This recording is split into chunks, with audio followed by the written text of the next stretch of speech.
Jesus didn't have a problem with people that's in the streets. He had a problem with religious people. How can I help anybody when I was not even able to help my own son? I would never do that. I would never do that. And I became that in a matter of minutes when they took my pain pills away. And I said, I'm not where I want to be, but thank God I'm not what I used to be. This is Faith in Your Recovery. I am Randy Davis. Welcome to the battle. Hey, we want to thank each and every one of you for tuning in and turning on to Faith in Your Recovery, our podcast. We're glad to have you with us. Today's going to be something that's extremely unique for me. Out of our 175 plus or minus episodes, we've never approached this. Number one, we're going to do 2 episodes, one right after the other. That's not truly what I'm talking about yet.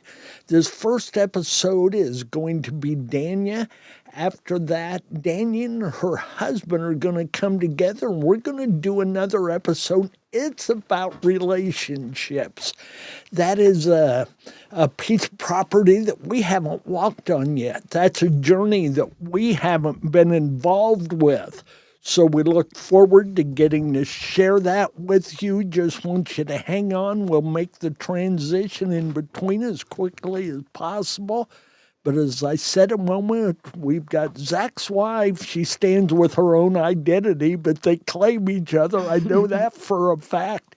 It's Danya Dodd. Welcome, Danya. Hi, Randy. Thanks for having me. Oh, we're looking forward to this. We had Eric last week, and he made it clear that you would be a part of this today, and we're glad we were able to work that out, get all the pieces to come together, and here we are. So we're thankful for it. So let's just begin. Tell the folks where you're at in life today. Tell them who Danya is. Share with them some of your joys, and then we'll go back and look at those rougher times. Sure. So today I am a wife. I am a mother. I am active in bringing people to Jesus every day. We are active in church, in small group. I serve in church on Sundays. I am a full-time administrative assistant. Just doing many things. We started the Brianna's Hope meeting at the river. And we're excited about that. Yeah. We're glad to have you guys on board. You've gotten off to a great start. You've got an average, I think, of like 37 people attending each week. I'm sure that's going to grow. Tell the folks the name of your church and where it's located. So our church is called the River Church. It is in Marion, Indiana, on Linfesty. It's a big church. It's a great church, a loving church, an accepting church. And we are just happy to partner up with them to be able to bring Brianna's Hope there. Sounds like a good place to call home for you guys and many others, as I well know. So we're excited, as I said, to have you on board, to see another chapter start. I know Marion, the area's fought its battles over the year when it comes to addiction, but I know that they're very strong in their recovery effort as well, yeah? They are. Yep. Grant County Drug Court. All the recovery courts, Grant County Probation, I know they have really taken a stance against addiction. They've educated themselves, helped educate the community, and everyone in it. What an asset to Huge. A community to have all of those, not just the recovery, but everything that goes with that. So, Danya, let's step back now. Step back to your earlier life prior to any addiction. What was life like? How many brothers and sisters? Yeah. Yeah, so I have amazing parents. Unfortunately, my dad passed away early in my recovery. I was about 4 months clean, but let me go back more than that. So I had a great childhood. Both parents, they were together for 40 years, married for 30 years. They both owned very successful businesses. I never grew up around drugs or alcohol. I did great in school. I was never a troublemaker. I have one brother who I'm also very proud of. And so, we had a great childhood. Life was really, really good. I was not supposed to ever be in the place that I was in. I think that you came to call yourself later an unexpected addict. Yeah. What were some of your hobbies and likes in your younger years before the addiction began and kicked in? Yeah, I was a cheerleader. I loved that. I had so many friends. I was popular. Like I said, I did well in school, and it kind of all started when I was in high school and thought that I was in love with a boy who lived a totally different life than I did. And He made it available to you. Is that what you're saying? If not, correct me. nope, not so much. So, Okay. no, not so much. So, like I said, we had a great childhood. My parents never fought. We never, had drugs or alcohol in our home. But he was abusive. I mean, that's just what Okay. it is. Emotionally, mentally, it didn't become physical until later on. But he pretty much broke me. He broke my spirit. And Over how long a period of time, Danya? we dated off and on for 4 years, so all through high school.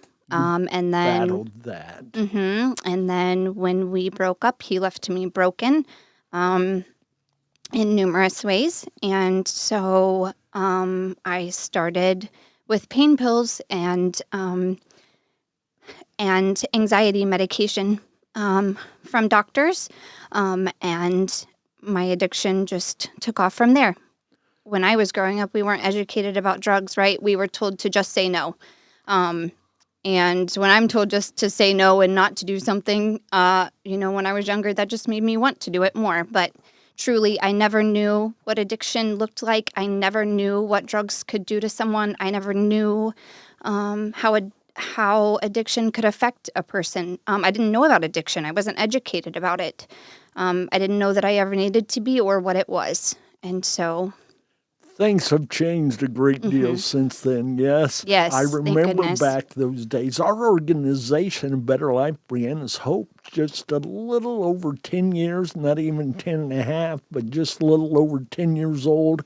I remember the bias and the stigma, the idea back when we first started, take all those addicts, put them on a boat, ship them to a faraway island and let them live for themselves, or the attitude of they got themselves into it, let them get themselves out of it. Yeah, Thank God we're looking at things far more differently now. absolutely. The stigma and the bias is still there, but nothing like it was. I remember back in that day, you wouldn't do a podcast talking about it. You had No. to whisper that your loved one had a problem. And I'm Absolutely. not sure we even called it a drug issue then. It was a problem. And then you got to where you could get a little freedom to speak it. Now we can say it out loud. I didn't say we could say it proud. Correct. But we can say it out loud. That's right. That's become a part of the healing. That's become part of the effort. That's become part of the recovery. So we continue to do that. So you had that 4-year relationship. You got into some different pills and meds. Where did it go from there? At that point, was he totally out of your life? He was. Okay. So lead us forward from there. So very quickly, I would say by the age of 19, I was in full-blown addiction. Didn't know it, didn't realize it. I just went from him to another bad relationship and just did that for years, right? Because first of all, I didn't feel like I deserved anything else, and it's so crazy because I should have known that I did, and I should have known that that wasn't normal, to be called names. I never heard my father call my mother a name or, ever raise his voice at her, right? And so I think that's where my parents couldn't wrap their heads around why I was accepting of that. But, abuse just doesn't happen all at once. It's a layered thing, and it doesn't start out like it ends, right? And so when it comes on slowly, you already care about the person. You already love them, and it's hard to step out of that. Even at 16, 17, 18 years old, it's not easy.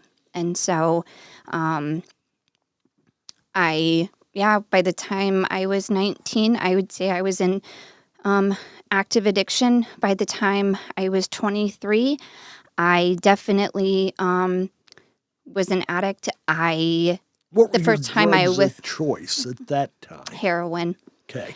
The first time I ever withdrew, I didn't even know that I was withdrawing. I had no idea that I was withdrawing. The guy that I was dating at the time told me to do some heroin and I would feel better. And I'm like, that's not what's going to make me feel better. I have the flu.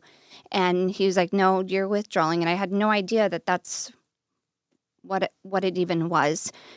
I thought I had the worst case of the flu that I had ever had in my entire life. I've heard people describe it as 50 times the worst flu you've ever experienced. Absolutely. That should point us all in a direction that's not favorable toward drugs. Correct. Yeah, For you can't even certain. explain that feeling. You'd rather die. I am sure that's the case. So that's at like the age of 23. Let's go on from there. Tell us. I had my first child. Her name is Callie, and she's amazing and so smart and has been there by my side, unfortunately through active addiction, but I also drag her through recovery as well, and my 12-year-old son. I had a daughter. I have a son named Aiden. He's 12. He was little, though, when I got into recovery. He was about 2 when I got into recovery, and so Callie seen more than what she should have. It was just bad. I went to jail a few times, How old when I was young. is your daughter? How old is She's she? 16. She's 16 now. Have you had a talk with her about how a female should be treated? Yeah, and she sees how her dad treats me. Well, Zach is her dad. My 2 oldest kids call him dad. We're not a blended family. We're not a, mixed family. We are just a family. And so, Nice. yeah. Not everybody can say that. I No. wish they could, and so do they. Yeah. Whether they were all of them recognize that or not. Yeah, I tell her don't ever settle for anyone until they treat you the way that your father treats me.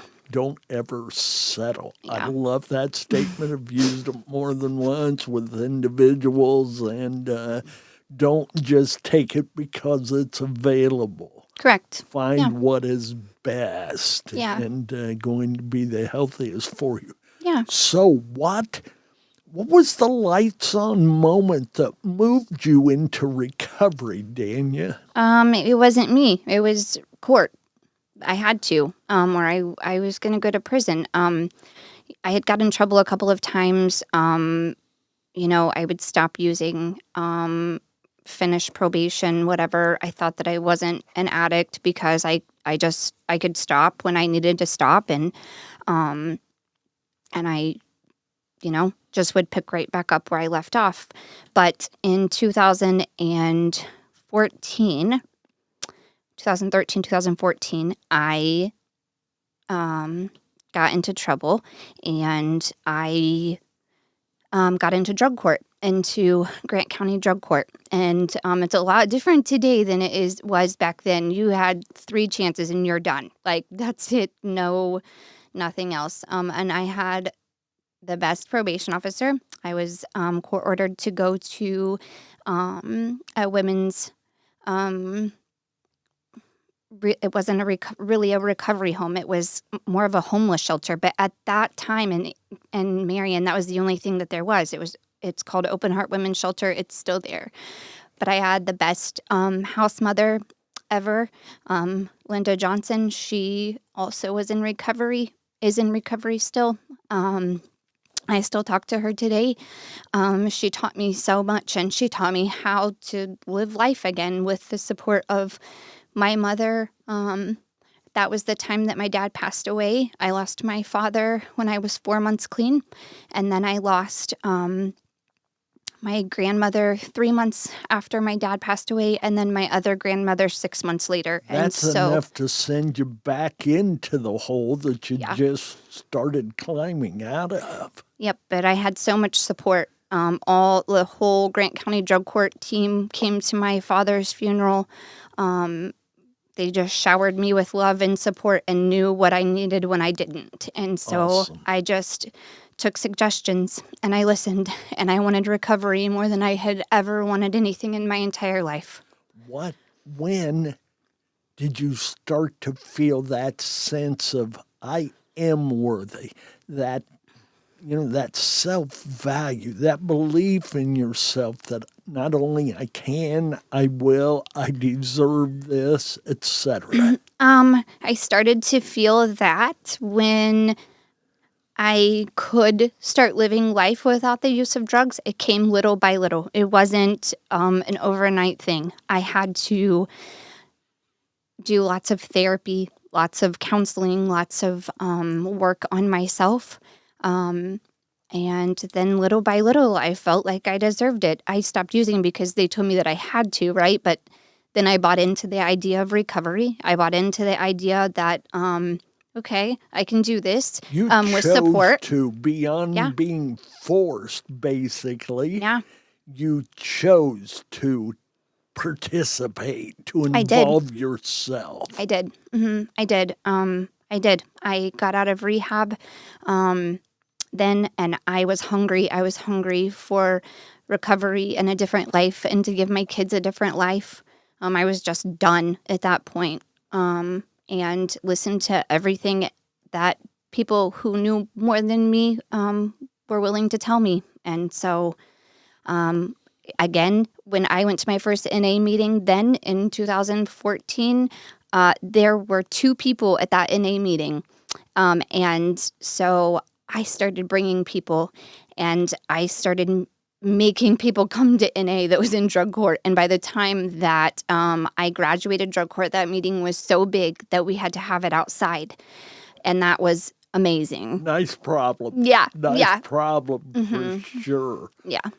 Let's move ahead a little or back up. You can tell me, Sure. when did Jesus recognizably come into all of this? You know, and I know he's been playing in it from day one. He did. But when did he manifest himself to where you were able to truly take a look at him and say, this is a pretty good option? Yeah. So it wasn't until I stayed clean for almost 7 years, but then was in another. Well, I'm sorry. I met someone while I was in drug court, and I ended up marrying him. Not Zach, and I ended up marrying him. He was also in a courts. He was in vet court, and he did great while he was in vet court. And then when he graduated, he started drinking, and he started drinking often and started hitting me too. And so everything that I had learned in recovery, everything that I had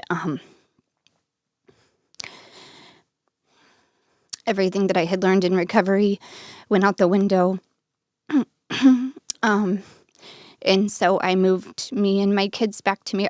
I had moved to Muncie with him.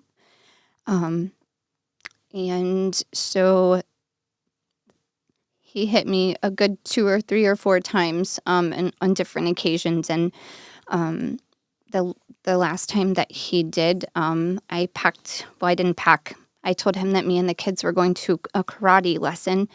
Me and Callie and Aiden were going to karate, and I didn't go. And we came to Marion with the clothes on our back. and 2 black eyes and a busted lip. And then I relapsed. And so I stayed in active addiction. Zach also had got home 9 days prior to this event happening when I left Muncie When you from say, prison. okay, thank you for the clarification. Sure. So, yeah, I was kind of saving Zach until Zach got on in a little bit. But, yeah, so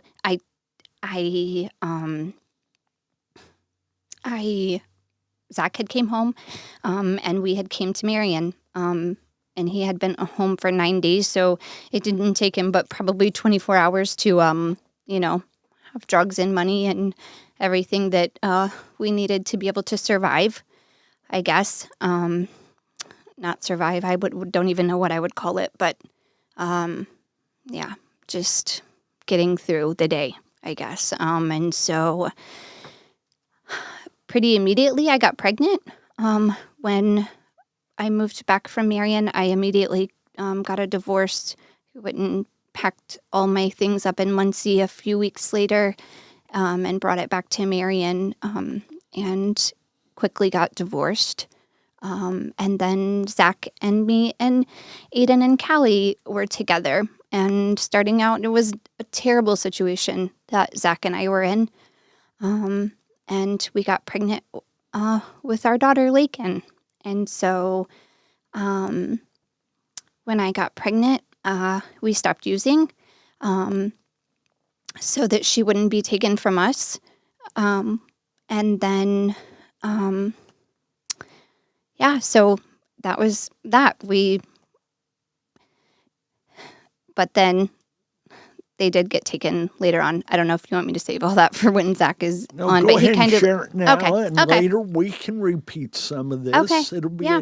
different folks listening. Okay, great. So yeah, Lakin is almost getting ready to turn 5, and we have been active and doing great.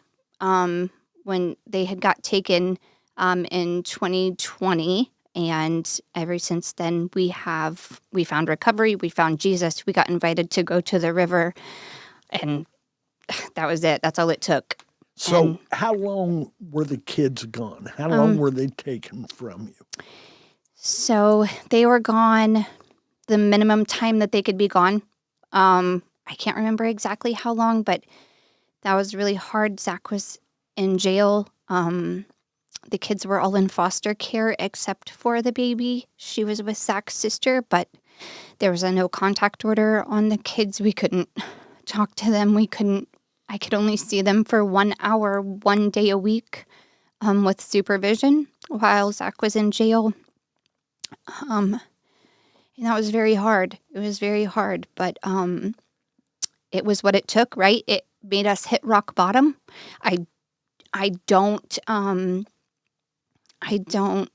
It was so painful, I don't like to think about it, but that's what it took, right? That was the most tired and, goodness, I don't even have words for how my soul felt during that time. But again, that's what it took. And I'm sure it was too empty to be empty. it was. That was it. That's a really good. There was, just no positive feeling there whatsoever. No. The disappointment and everything that I'm sure you guys went through. Yeah, it was terrible. So you mentioned then you got invited to the River Church. Was We that did. a friend? So no, not at the time, but now he and his wife are our mentor, Jonathan and Connie Derby. But no, we had got a job. We were maybe like, oh my goodness, I don't even know how fresh, not using, right? And we got a job at the same place, and never looked back. We started that job. 3 days later, we got invited to the river. We went to an interview with a Christian man, right? And Zach had never really held a job down before. I've had really great jobs my entire life. But I was worried that Zach wouldn't be able to find a job. And I didn't know how it was going to work out, but it was for a cleaning company, and we did so well. I mean, within like 6 months, we were running a separate part of the guy's business. We were sending crews through Indiana to clean apartments, and we just excelled. But it was only because of Jesus. That's why. I understand that totally, and obviously you do. Yeah. How did the Christian journey, what did it look like after you were connecting with Christ? You know, I'm sure there came that moment of commitment, that moment of baptism. If you want to share that, okay. Sure. But what did the journey look like? And I know it's not complete. You're not even certain where it's going to be tomorrow. None of us are if we're truthful. That's correct. So the journey kind of looked like I've always known Jesus. I've always known God. I grew up in church. I went to church every weekend with my grandmother and grandfather. And so it wasn't, I've always believed in God. I never blamed God for the things that I was going through. I never was angry with him because of how my life turned out. I knew that I had made those choices. And so I've always prayed. I've always believed. I've always, but my relationship just wasn't great with him.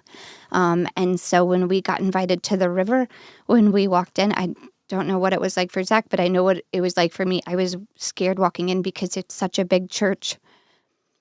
But the moment that Jonathan seen us coming, through the door, he just wrapped his arms around us, and we were invited to sit with him and his wife. And so that's all it took, was one person inviting us. The power of one. Yeah. The power of one. Yeah. And so we do the same thing now, right? We want to make heaven crowded. And so we invite everyone that we know to church. And I always, share the River Church stuff online. And I always hashtag it, "You can sit with us," because that's all it took. There's nothing to be added to that. I know those moments. I hope I've been a part of being that one who has said, "Here is an empty seat and it's next to me and I'd love to have you in it." Yeah. Or whatever word you may choose, however you may deliver that message that you're welcome here. Yeah. As well as in my heart. That's right. And express and show that love. Yeah. That's right. Yeah. What has been the biggest struggle for you in all of this? I know that things are looking great, life's good, but I know day to day we've still got the battle. We do. We're still in a sinful, fallen world. What is the biggest struggle for you, Danya? I have too much to do on a day-to-day basis. I don't get to go home any day after work. And so I think rest would be the biggest battle for me, but that's a good problem to have. Again, I don't really, when Jesus died for me, right? He died for all of me, for every ugly and bad and sinful part of me. And so when I accepted him back into my life and I recommitted my life to him, I felt like all of that was just taken away. And, the person that I was then and the person that I am today are... You're a new person I'm today. a completely new person. Yeah. Scripture assures us of that. So we don't have to deal with the guilt. Yeah. We don't have to deal with the woulda, coulda, shouldas. No. We don't have to deal with any other of that. Now, it's important to continue to seek reconciliation with others. And It is. ask them to forgive us for our behaviors. Sure. But that just strengthens the new person that we become, and we have the strength of Christ that allows us to to accomplish that and That's get correct. there. That's right. Deuteronomy 31:8. He goes before us and he is with us. And that gives me all the confidence that I need.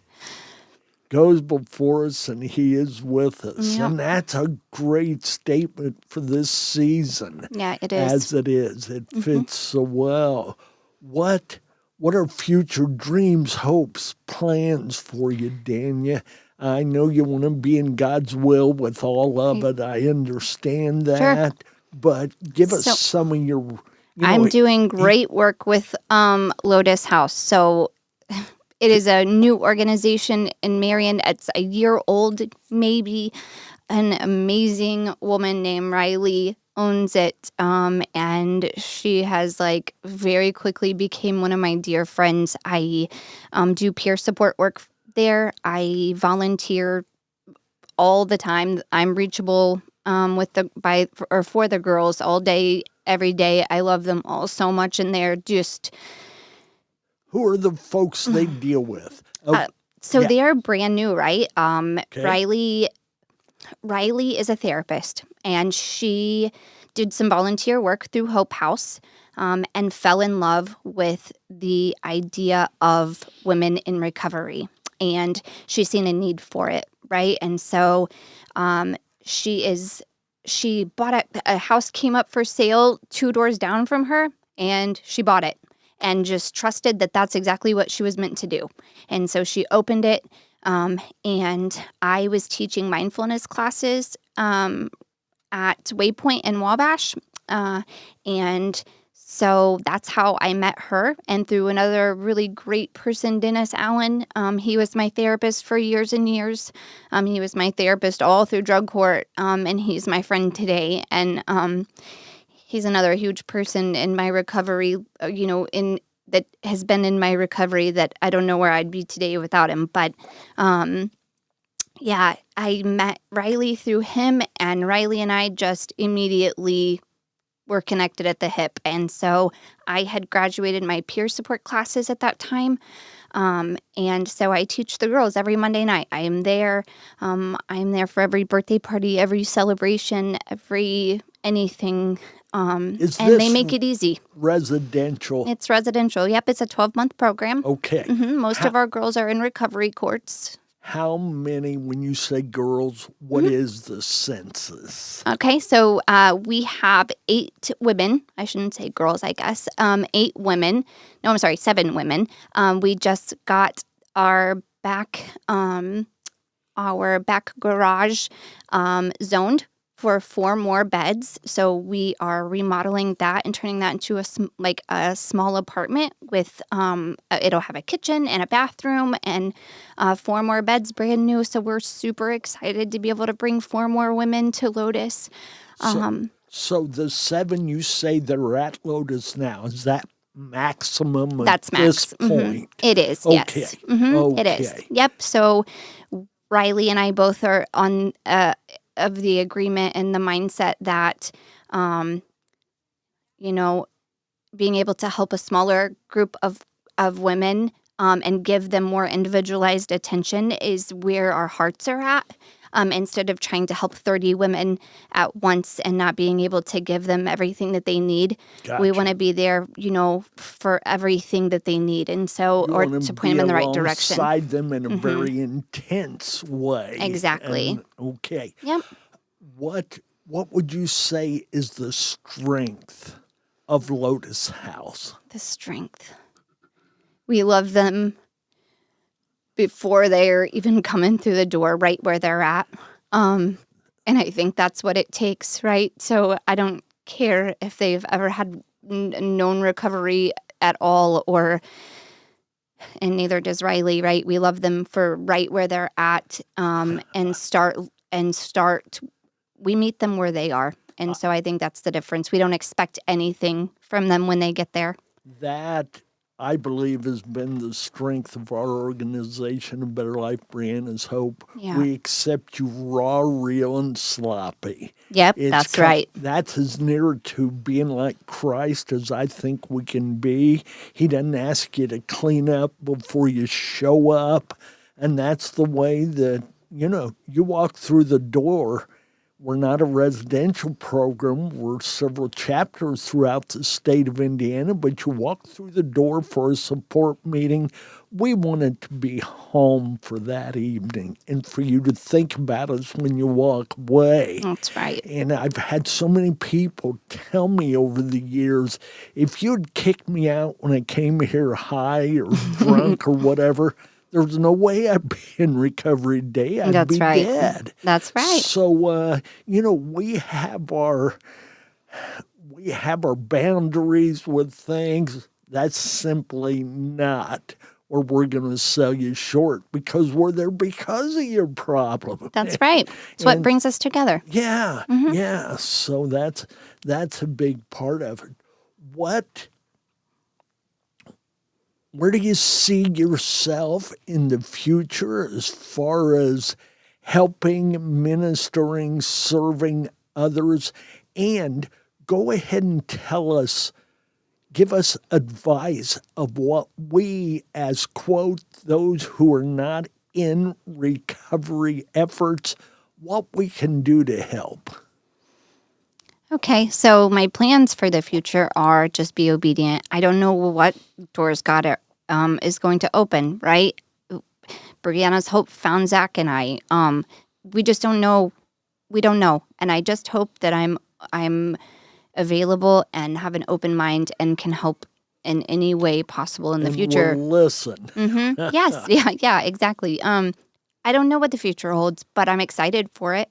I'm super excited for it. And my hopes is just to continue to love everyone and support as many people as I can and just give them the resources and the education that they need because that's so important.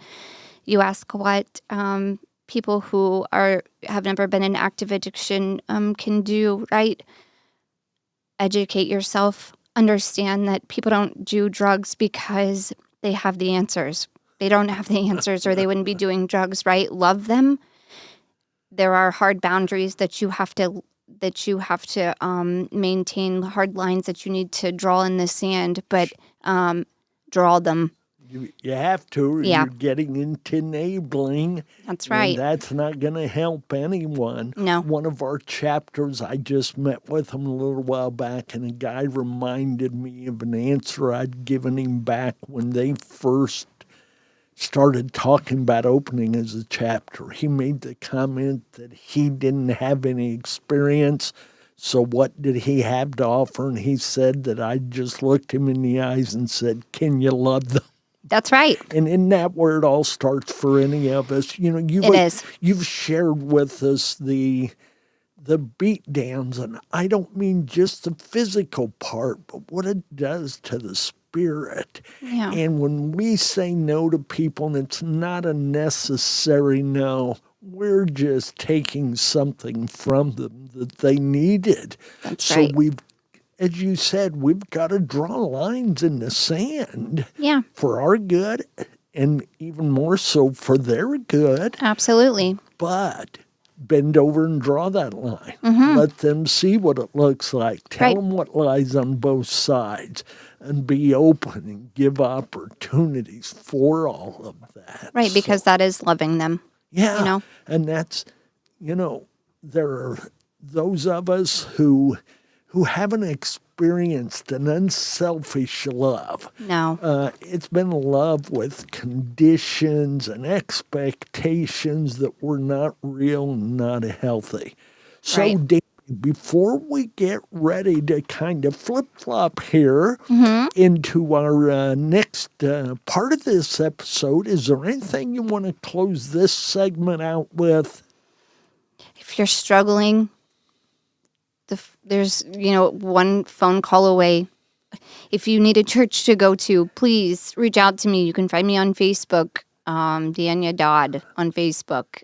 You can sit with us. We'll meet you at the back door. Please, just give it a chance. We have an Easter service coming up that's going to be amazing. I've invited so many people, and just give yourself a chance. Give yourself a chance. You're worth it. You are loved. You are valued. You are seen. And you're worth recovery. Amen. You never know where your life will be almost 5 years later.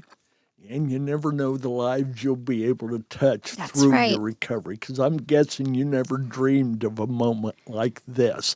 Not that this is anything that special, but in the place you were in your life at that time, Yeah. the way you felt mentally, physically, emotionally, Right. I'm going to guess it had to be an extreme dream for you to even imagine you would have the opportunities you've been given. That's right. Yep. And early in recovery as well. If you're hungry enough, you can do it. Yeah. You get hungry Yeah. and soak up all the information that you can and just take suggestions, and you'll quickly learn that you're able to do it. Amen. Danya, thank you. Thank Thanks, you for Randy. your vulnerability, your transparency, your willingness to share, to tell us your struggle in hopes that it touches others in a way that they can find what you have found in Christ, in recovery, in relationship, in family. You know, I'm sure you could add to that list, but I think we've hit the priorities. Okay, yeah, that's the Yeah. goal. So I'm going to tell you what, we're going to get ready to get Zach, your husband, on board here. And when we do, folks, hey, make sure you like, you subscribe, click on that QR code if you want to support us financially. We have our costs, we have our expenses. God's treated us well. He's blessed us. But if you'd like to bless us too, we would greatly appreciate that. So let's just kind of move on from here to our next episode. Zach, are you on with us? Yes, sir. Hey, awesome. Good to have you. Thanks. You want to say hi to your wife? You did a good job, babe. I'm proud of you. Oh, thank you. Zach is actually in another room. Due to our setup, we've had to do it this way, but they're here physically. Yeah, I'm backstage right now. All right, all right. And what I understand, folks, this is going to be pretty much in their hands, because we're going to talk about a subject we don't often get to talk about: relationships and recovery, relationships and addiction. I remember 10 years ago when I began all of this, most of the time they were dead set against a relationship moving toward recovery, because it was the attitude that one will bring the other one down. They won't move at the same pace, and it's going to hurt somebody or destroy them both. Today, things are a little bit different. We're thankful for that, and it doesn't matter. We're going to find out what it's been about for them, what it's been like, this recovery journey together. Let me throw out this question to begin with here, okay? Okay. What is the one thing, this is kind of general and maybe should be asked later, but what is the one thing that's allowed you guys to maintain recovery and relationship? I know the first answer is Jesus. I get that. What is it that you guys have done? So since we're not in the same room, we could end up talking over each other a little bit. We'll forgive ourselves for that ahead of time. So one of you attack that, whoever wants to. Okay. I would say that we both just have a hunger for recovery. We both want it more than we want anything. And Danya talked about earlier that our kids being in foster care was like our rock bottom. And so I feel like obviously we put Jesus first, we put God first in our relationship, but our kids are high up there on our priority list. So like above anything, we have to be clean and we have to be sober to be there for them and parent them good. You want to add to that anything, Danya? Yeah, no, he's right. But I also love him. He is my best friend. And I don't want to ever have to see him the way that he used to be. How long have you guys been together? How long have you been in relationship? So we've been married for 4 to 5 years, but I mean, we have known each other and like played with the idea of being together for close to 10. Okay. Yeah, we met at Milestone in I would think 2012 I or think 13. 2014. Oh, 2014. Okay. So we're talking about 10, 11 years there. Yeah. Okay. Yep. And right when I had met Zach, he had just lost his son. He was with a sweet, sweet girl, and they lost their son. He was 6 weeks old, so I met Zach at a really terrible time, and we were in class together. That's basically where we started. Right, was both really struggling, but he wasn't definitely not ready. Definitely not ready. But I mean, neither was I. But he really wasn't ready, and so when I got into drug court, my PO would not allow me to take Zach to meetings with me. He wasn't allowed to ride in my car with me. He was in drug court too. But how long were you in there, babe? Like 2 months, something like that. Maybe 4. Oh, okay, maybe 4 months. But yeah, I was Being doing so. generous. Yeah, I was doing so well, and he was not, and they wouldn't even allow us to be in the same car together. So we Which was still, probably for the best though, yeah, because true. Randy, you talking about earlier, like two addicts in a relationship can bring Yes. each other down and stuff. That's very much true. Like Hmm. it's it happens all the time. People try to be in recovery in a relationship and one is not ready, one is ready, or they're both not really ready or whatever, but that's a very common thing, because when your partner falls off and goes back to using, that's just like the perfect justification for you to go back to using or Yeah, absolutely, absolutely. And I don't suggest being in a relationship. They talk about the first year of recovery. I always tell my girls at Lotus, right? Like if you are actually working a program, if you are actually it listening to therapy and changing the way that you think and changing the way that you live your life, you are going to be so different even at the 12-month mark, right? You are going to be so different from where you were when you started on this journey that you will never accept the same things that you once accepted at mark, month 12. And I don't suggest getting in a relationship. I suggest taking at least the first year and finding who you are again, finding out what makes you happy, finding out what you enjoy doing again. And it takes way longer than a year to find your place in the world again. And I don't suggest being in a relationship. I would think at the start you've got to be, for lack of better terms, married to your recovery Absolutely. that first year. Yep. That it's got to be your best friend. It's got to be your greatest commitment. And then once we start to find that journey that we've been hunting for, then I'm thinking that we can give up a little bit here and a little bit there and include other things as well Yep. and round it all out. A question kind of awkward to ask, but Danya, have you seen that recovery is different for a gal than it is for a guy? I ask that because you guys have been together, so you've seen how Zach needs to respond, act, behave, etc. In you, is there a difference in that? Zach is the leader. He is the leader of our home. Even though I am 7 years older than him, but he's still the leader in our home. He I'm more leads mature.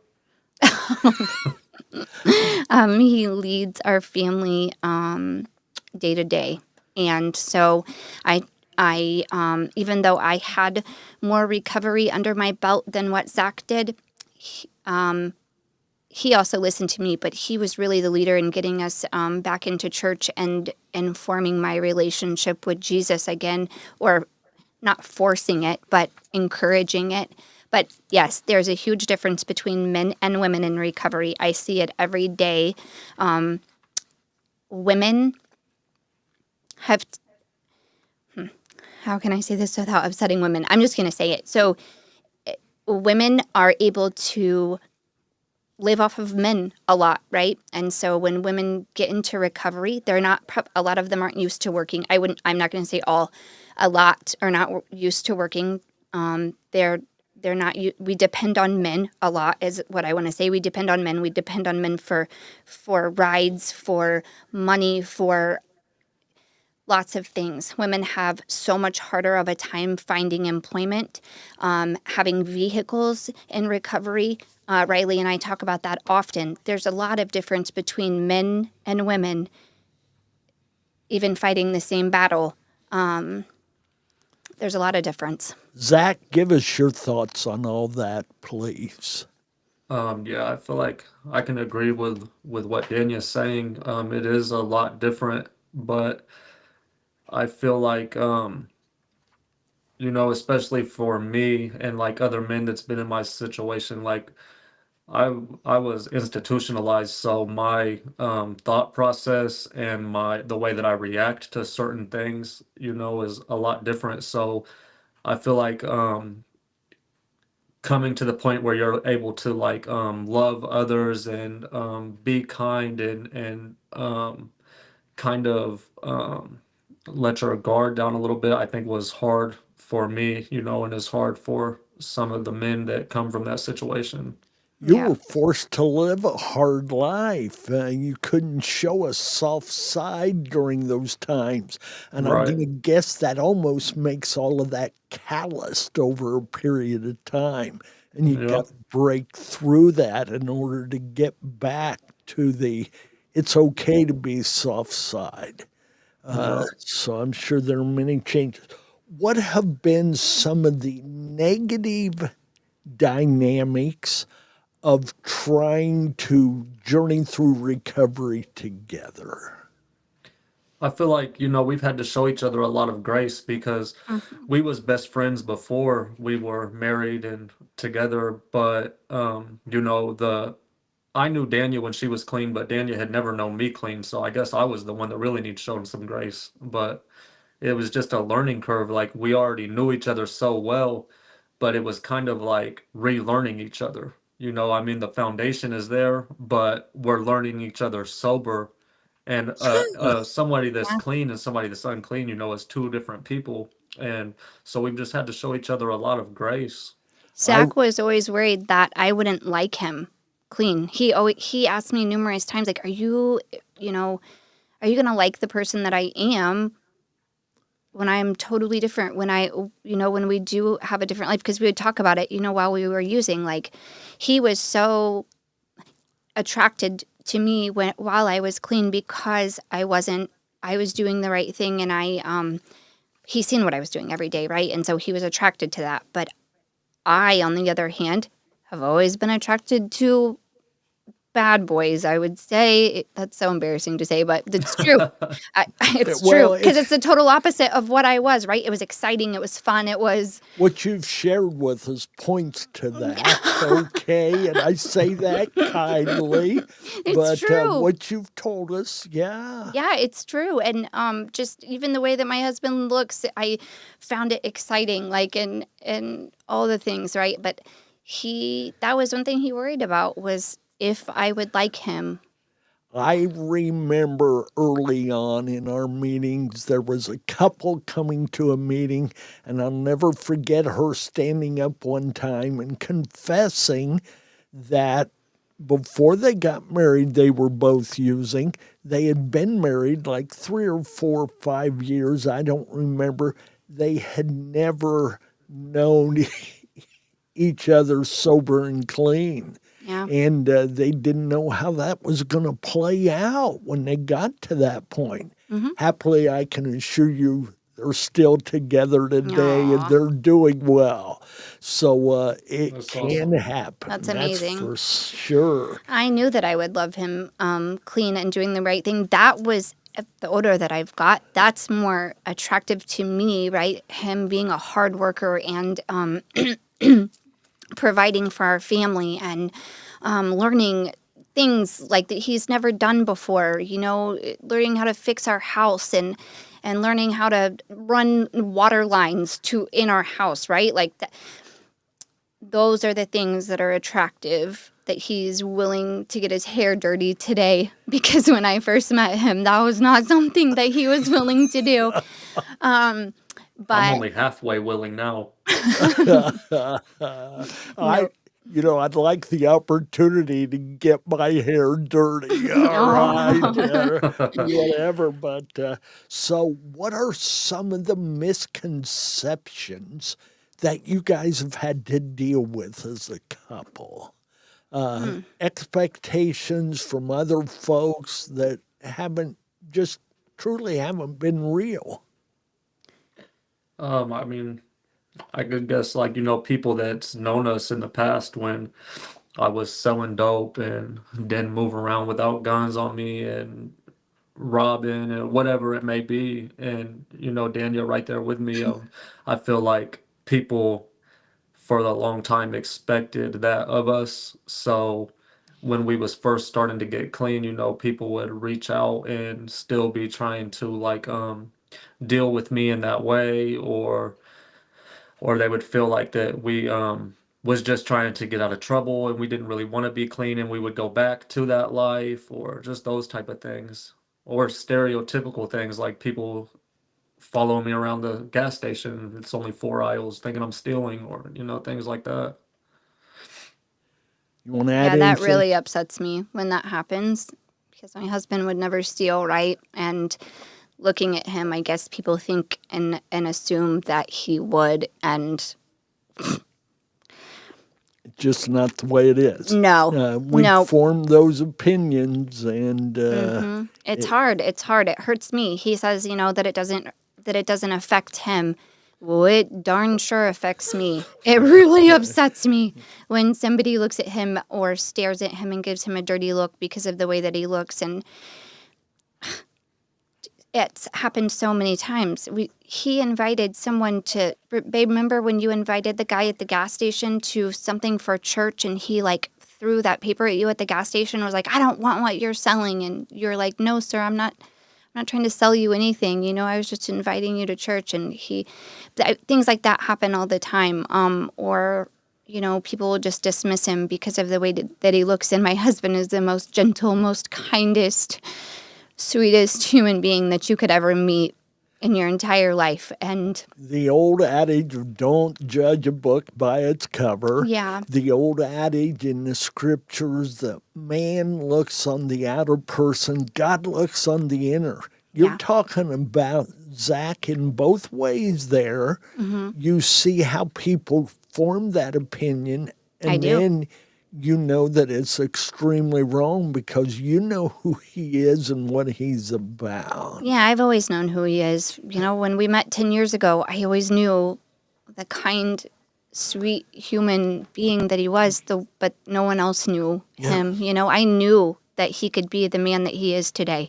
I've always known it. I never doubted that, ever. You know what? I like that idea, and I think it parallels with God. He looks at our possibilities, not our problems. That's right. He looks at our future, not our past. It's not about that.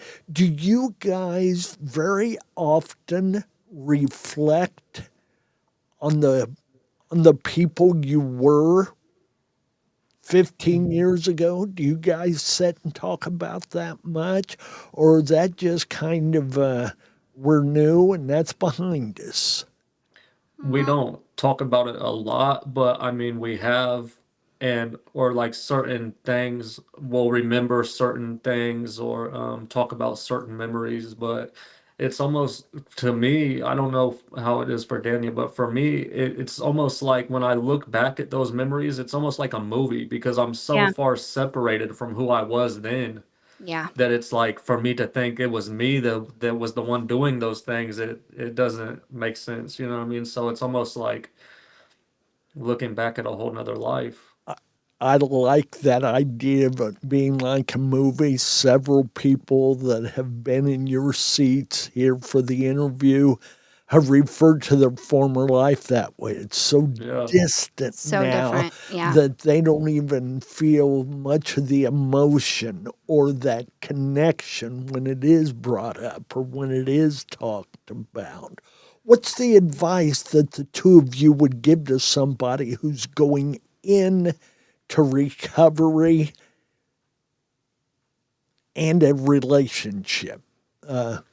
Yeah, the guy and the gal are going into it together. What would you tell them? Some of the cautions, the joys, whatever it may be.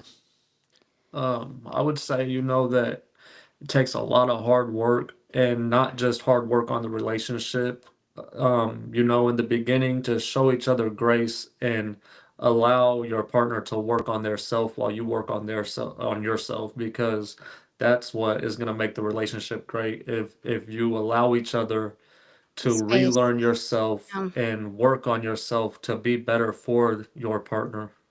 That's true. Zach, you have more than once mentioned this idea. You call it grace, and I believe in grace by all means, but it's kind of a give and take thing.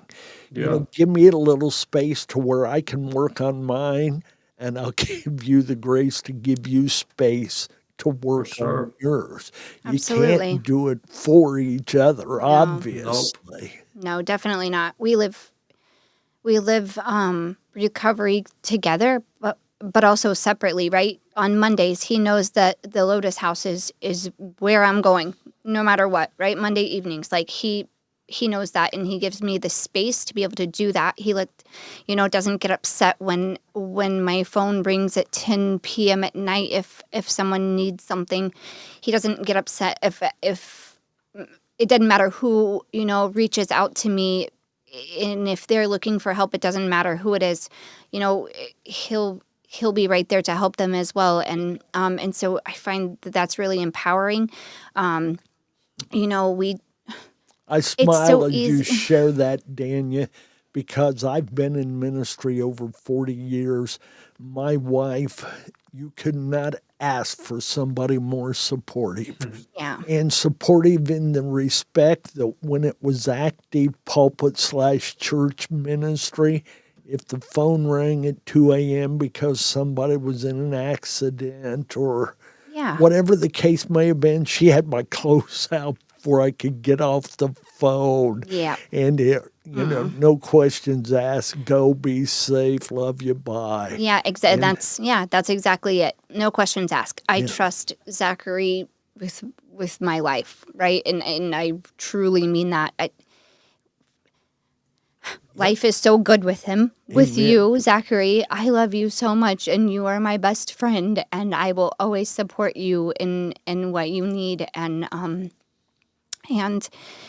we do have two separate lives, and we do miss each other at the end of the day. Sometimes I don't get home until 10 p.m. at night. Sometimes he doesn't get home until 9 o'clock at night. But the thing is that when we do get home, it is so nice to be able to be together and have our family together. And it's so easy. Zach, you said that I forget the words you used, but it's easy for me to be with you, right? You said the relationship is hard work, but I don't really tend to agree with that. I think it's not hard work for me to love you. It's never been hard to love you, right? It's not hard work to be together. And so I say that if you have to work really, really, really hard to be with somebody, it's probably not the right somebody for you, because it's not hard when you love someone and they're your best friend. And I think that that's the secret to life. You find your best friend in this world, and you love them, as hard and unconditionally as you can, and put God right in the center and I go full force. I think Yeah. you've got to make that partner priority. Yeah. Now, that doesn't mean every moment you're doing with them or for them, but Yeah. in the moments where you can, indeed you do. Correct. And that can be hard, especially in a people Yeah. business like you folks are in, Mhm. because you're getting that call, you're being pulled here or there, that you've got to mark that time. For years when I was in ministry, the only Friday nights I would give up would be for wedding rehearsals or a funeral. Otherwise, that was our date night. Yeah. I'll talk to you on the phone, I'll give you a call, but unless it's extremely critical, I'm not going to respond.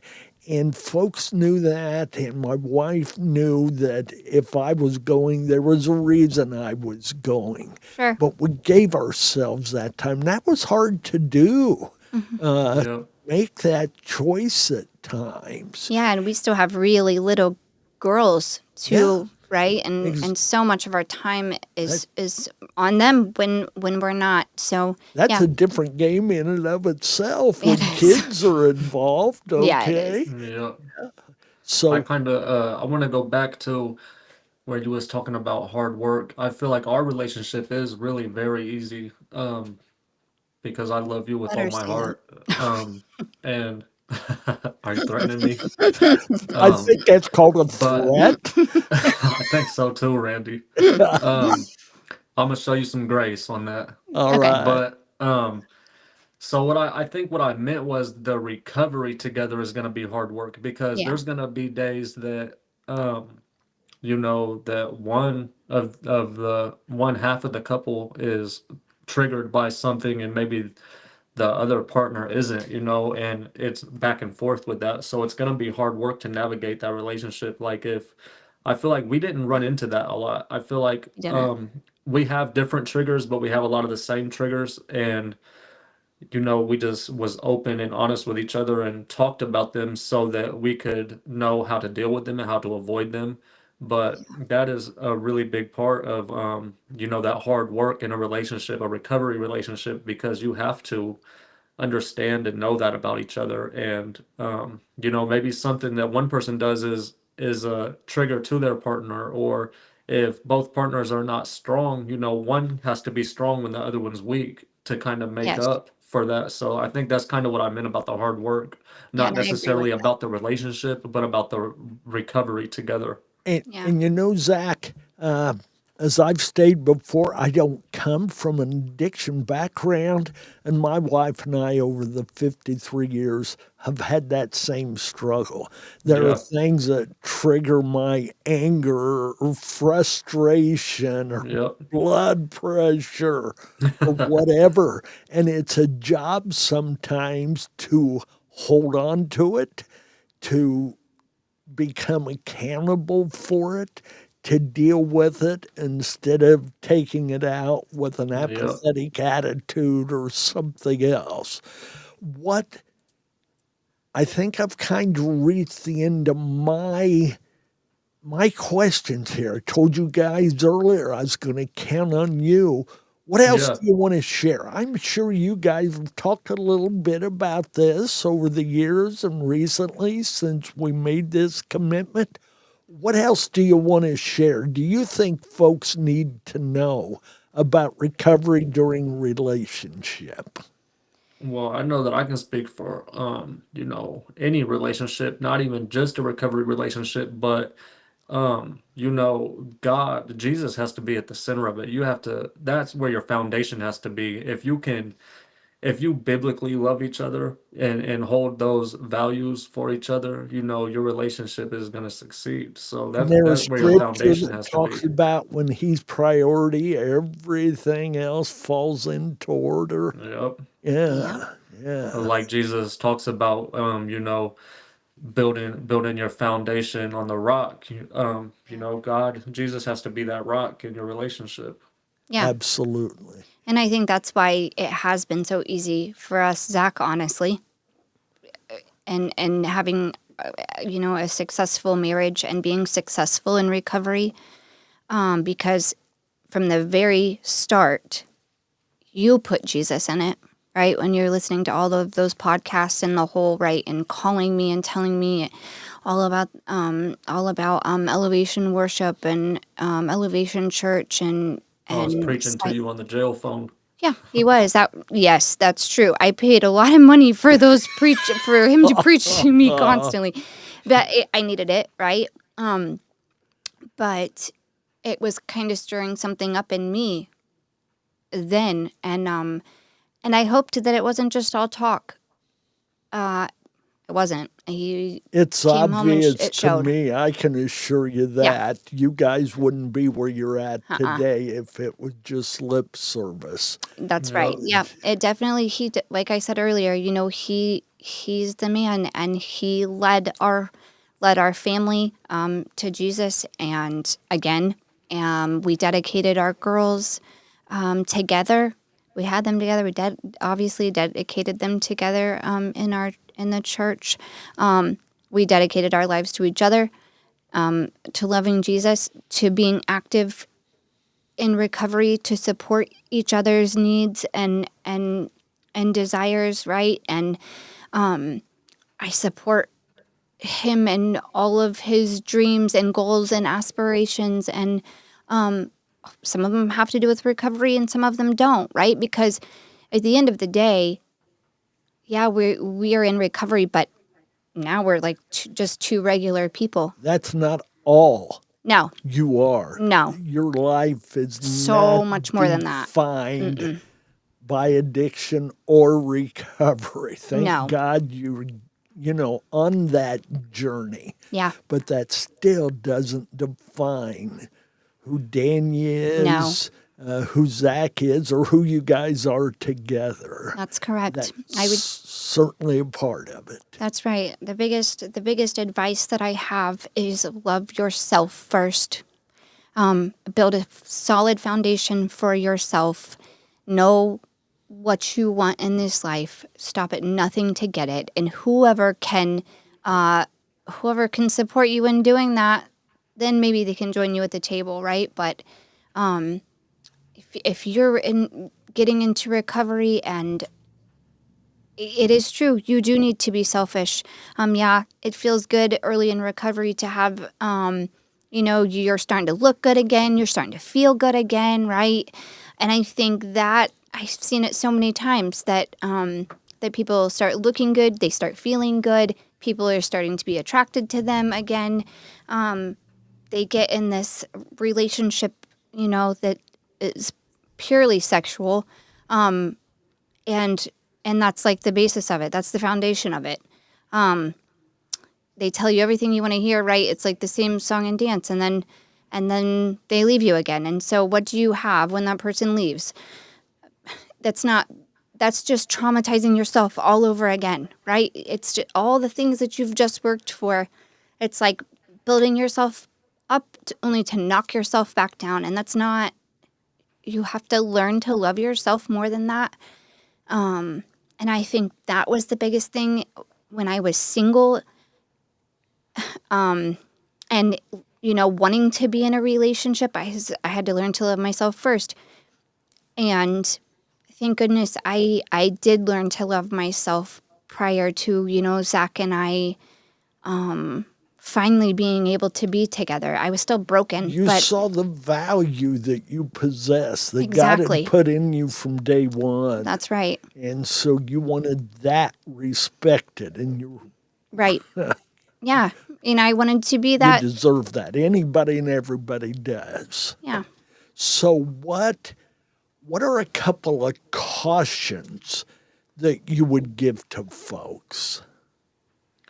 I would say that if you're in a relationship in recovery and your partner is bringing you down or not wanting it as much as you are or continuously falling off, I would say don't feel so invested that you throw your own recovery away. If somebody's not ready, they're not ready, and nobody else can force them to be. Me and Danya chose to do it together, but it's not going to be like that all the time. So I would say that if that's happening, you have to put yourself first and your recovery first. I'm not saying that you could never be with that person, but make it a point to take care of yourself first and make sure that you're okay. And then if that person decides that they're finally ready, then maybe you guys could try again, but don't allow somebody else to bring you down. There Right. is a scripture that says something like negative morals corrupt good behavior. And that can be from that partner who's living side by side with you. And by negative, I just mean they're not into their own recovery like they thought Yep. they were wanted to be. Sure. And if you hang with that, as much as I hate to say it, that becomes toxic. And that, I think, is the reason why 10, 12 years ago they were dead set against relational recovery, Yep. because that's what they had looked like. But we've grown since then. That's Dan, true. you want to add anything to that about the cautions? Yeah. Plain and simply, they will pull you down before you pull them up. So, again, learn who you are, heal. You are worth it. You are worth every bit of time that it takes to heal. And Amen. yeah, and you're So, worth it. as we get ready to close here, last comment from each of you. Go ahead, Zach.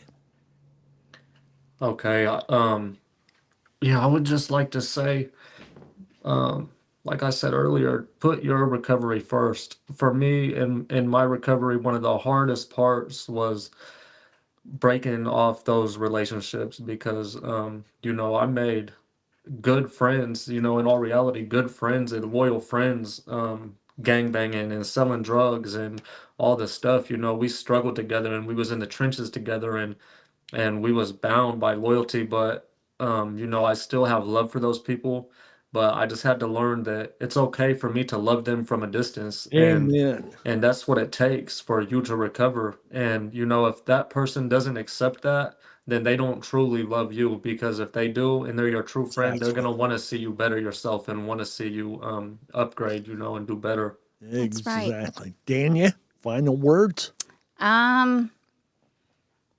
We can only keep what we have by giving it away. So whatever you learn, teach the next person, so we can Amen. keep this recovery, growing and growing and growing. Everyone is deserving of recovery. Everyone is deserving of what I have, what Zach has, what we have together. And we love you, and you're worth it. And this is so obtainable. This is not something that's Yeah. like so extravagant, and like I don't want us to like look like we're on some pedestal. Like anybody can No. obtain this. You just have to want it. Yeah. That's all. You just have to desire Want it and this live more it. than you desire the drugs. That's And that's right. simple as that. Guys, gal, thank you. Danya, Zach, I so appreciate this opportunity and privilege to connect with both you. I feel like we're quickly becoming friends, and We I'm are. good with that. Yeah. All Yeah. right? I appreciate that. We appreciate you. Yes, we do. Well, thank you. And Zach, if you ever decide to cut the hair, I want it, all right? I think I'd look pretty good with those. I think you would too. Well, God bless you both. We'll look forward to connecting again. Folks, For thanks for tuning in to Faith in Your Recovery and listening to this about relationships. We just want to remind you to like, to subscribe. If you ever want to help us out financially, we've got our QR code there. Blessings to you. Hang in there. And above all, stay in the battle. Amen. God bless you and thanks.